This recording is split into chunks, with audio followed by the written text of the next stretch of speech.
ఫలితాలని ఇంకా దాదాపుగా కొలిక్కొస్తా ఉన్నట్టున్నాయి.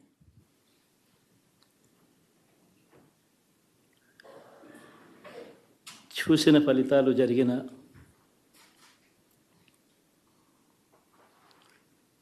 పరిస్థితులు చూస్తే నిజంగా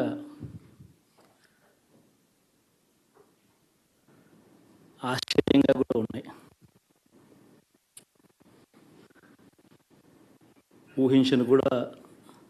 ఊహించలేదు ఇలా జరుగుతుందని, ఇలా వస్తాయని కూడా. బట్ ఎస్,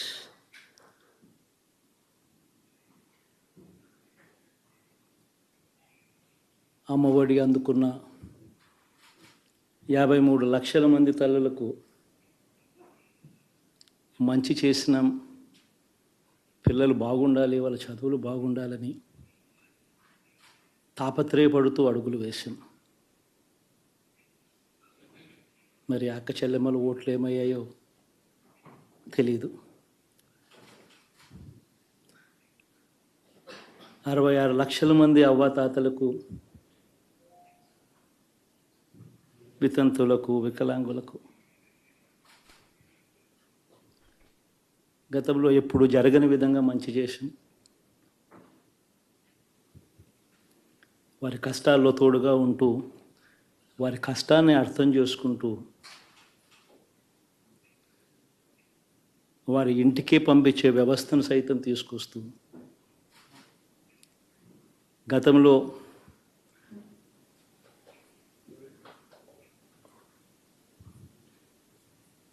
మా ప్రభుత్వం అధికారంలోకి రాకమునుపు ఇస్తూ ఉన్న చాలని పెన్షన్ నుంచి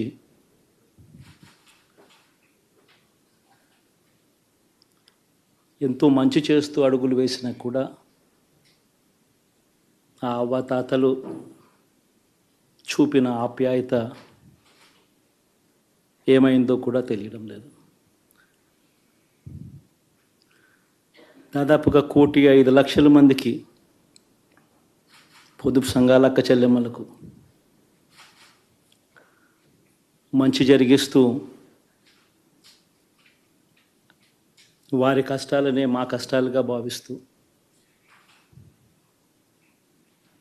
ఇచ్చిన ఏ మాట తప్పకుండా అన్ని రకాలుగా వాళ్ళకు అండగా ఉంటూ, ఆసరాతో తోడుగా ఉన్నాం,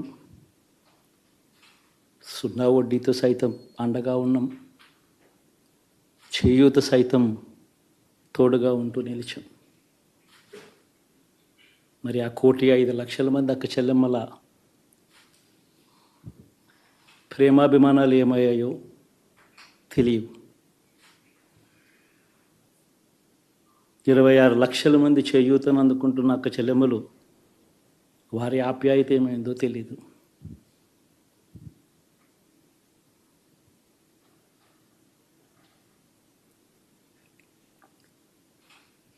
పిల్లల చదువుల కోసం ఏ తల్లి ఏ తండ్రి ఇబ్బంది పడకూడదు అని మొట్టమొదటిసారిగా పూర్తి ఫీజులు ఇస్తూ తీసుకొచ్చి అందగా నిలిచాం.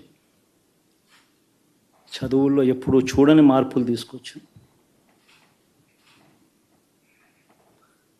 దాదాపుగా 12 లక్షల మందికి సంవత్సరానికి మంచి జరిగిస్తూ, ఆ పిల్లలు, ఆ తల్లుల అభిమానం ఏమైందో కూడా తెలియదు.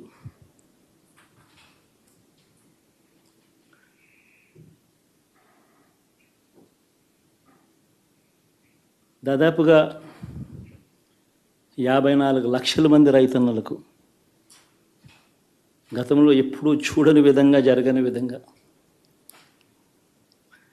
పెట్టుబడికి సహాయంగా అందించే కార్యక్రమం మొట్టమొదటిగా జరిగింది మన ప్రభుత్వం వచ్చాకే.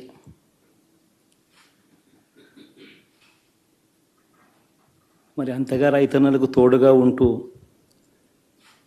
రైతన్నలకు రైతు భరోసా ఇవ్వడం కానీ, సమయానికే వారికి ఇన్పుట్ సబ్సిడీ ఎప్పుడు జరగని విధంగా సీజన్ ముగిసేలోగానే ఇచ్చే కార్యక్రమం కానీ, ఉచిత ఇన్సూరెన్స్ కానీ,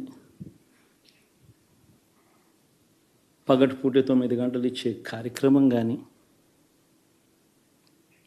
ఉచిత విద్యుత్ ఇచ్చే కార్యక్రమం కానీ, మరి ఆ 1,00,00,000 మంది రైతన్నల ప్రేమ ఏమైందో తెలియదు.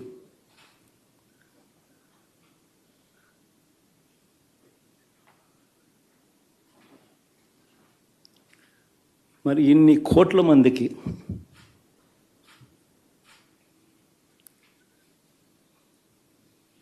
పేదవాడికి తోడుగా ఉంటూ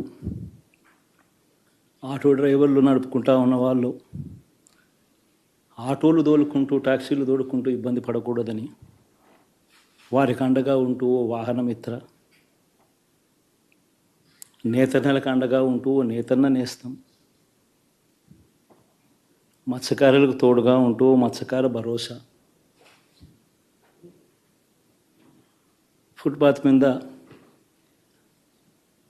చిన్న చిన్న ఇడ్లీ షాపులు పెట్టుకొని నడుపుకుంటూ, చిన్న చిన్న బంకులు పెట్టుకొని నడుపుకుంటూ,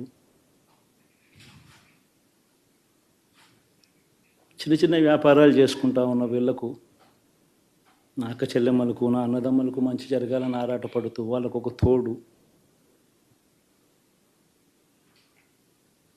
నా రజకులకు, నా నాయి బ్రాహ్మణులకు, నా టైలర్లకు అని అండగా ఉంటూ వారికి ఒక చేదోడు. మరి ఇన్ని లక్షల మందికి ఇంత మంచి చేసి, ఇన్ని కోట్ల మందికి, లక్షలు కూడా కాదు, కోట్ల మందికి మంచి జరిగించి, ఎప్పుడు జరగని విధంగా మేనిఫెస్టో అంటే ఒక చెత్తబుట్టలో పడేసే డాక్యుమెంట్ కాదు. ఒక మేనిఫెస్టో అంటే ఒక బైబిల్ అని, ఒక ఖురాన్ అని, ఒక భగవద్గీత అని మొట్టమొదటి రోజు నుంచి కూడా భావిస్తూ ఏకంగా 99% వాగ్దానాలు అమలు చేసి అంతే చిత్తశుద్ధితో ఆ మేనిఫెస్టోను కూడా అక్క చెల్లెమ్మల ఇంట్లోకి తీసుకొని వెళ్ళి చూపించి మీరే టిక్కు పెట్టండి అనే నిబద్ధత గల ప్రభుత్వంగా పనిచేసాం. ఇప్పుడు జరగని విధంగా పిల్లల చదువులు, పేదరికం పోవాలి అని అంటే పిల్లల చదువులకు క్వాలిటీ ఎడ్యుకేషన్ అవసరం అని మొట్టమొదటిసారిగా ఇంగ్లీష్ మీడియంను వ్యతిరేకిస్తున్న వాళ్ళందరూ పెత్తందారులతో యుద్ధం చేసి సైతం పిల్లలకి ఇంగ్లీష్ మీడియం తీసుకొని రావడమే కాకుండా టోఫుల్, ఐబీ లాంటి కళలు కూడా కలం. ఆ పేద పిల్లలకు అండగా నిలబడాలని, తోడుగా ఉండాలని, వారి చరిత్రలు మార్చాలని, ఎప్పుడు చూడని విధంగా గ్రామ స్థాయిలోనే సచివాలయ వ్యవస్థ, వాలంటీర్ల వ్యవస్థ తీసుకొచ్చి ప్రతి ఇంటికి సేవను అందించే కార్యక్రమం చేశాం. వివక్ష లేకుండా, కరప్షన్ లేకుండా దాదాపుగా 2,70,000 కోట్ల రూపాయల పైచిలకు ఇంటి వద్దకి అందించగలిగాం.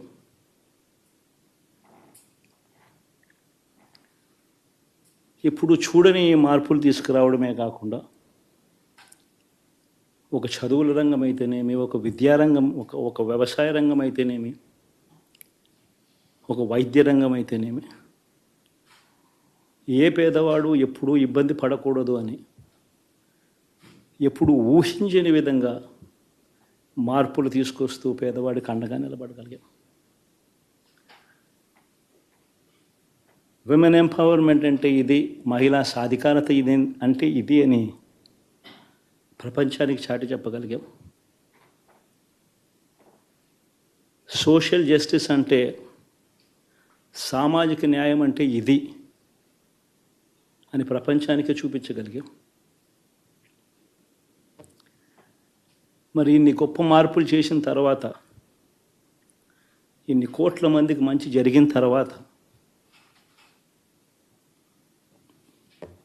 మరి అభిమానం ఏమైందో, నా ఆప్యాయత ఏమైందో తెలీదు.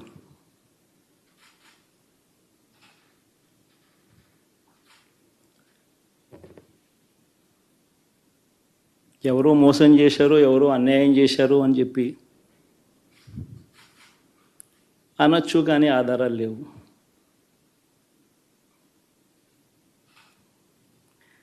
ఏం జరిగిందో దేవుడికి తెలుసు. పెద్ద నేనైతే చేయగలిగింది ఏమీ లేదు. ప్రజల తీర్పు తీసుకుంటాం, కానీ మంచి చేయడానికి మాత్రం ప్రజలకు తోడుగా ఖచ్చితంగా ఉంటాం.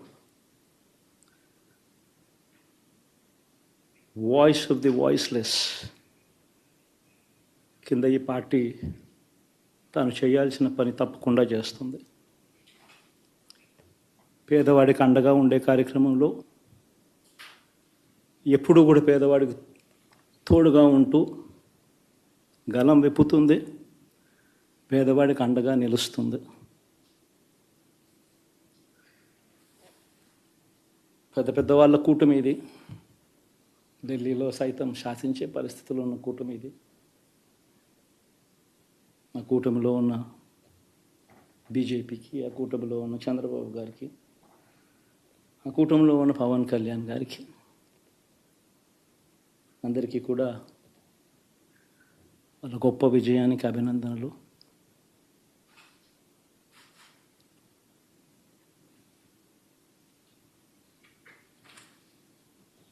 ఓడిపోయినా కూడా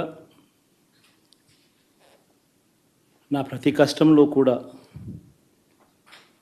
తోడుగా అండగా నిలబడిన నా ప్రతి నాయకుడికి, ప్రతి కార్యకర్తకు, ప్రతి వాలంటీర్కు, ప్రతి ఇంట్లో నుంచి వచ్చిన ప్రతి స్టార్ క్యాంపెయినర్గా నాకు తోడుగా నిలబడిన నా అక్క చెల్లెమ్మలకు, అన్నదమ్ములకు, మీ అందరికీ మనస్ఫూర్తిగా మీ అందరికీ కూడా కృతజ్ఞతలు తెలియజేస్తా ఉన్నాను. ఏం జరిగిందో తెలియదు, కానీ ఏమి చేసినా, ఎంత చేసినా ఇంకా 40% ఓటు బ్యాంకు మాత్రం తగ్గించలేకపోయారు. ఖచ్చితంగా మళ్ళీ ఇక్కడి నుంచి లేస్తాం.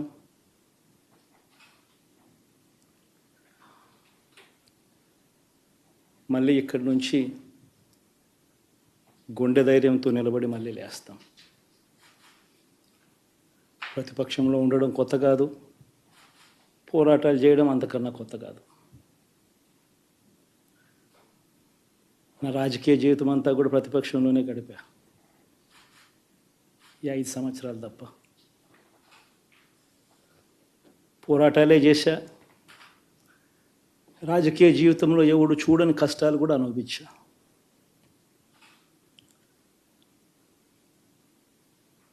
ఇప్పుడు అంతకన్నా కష్టాలు ఏదైనా పెట్టినా కూడా సిద్ధంగా ఉన్నాం, సిద్ధంగా ఎదుర్కొంటాం. ఆల్ ది వెరీ బెస్ట్ గవర్నమెంట్లోకి వచ్చిన వాళ్ళకు. Thank you.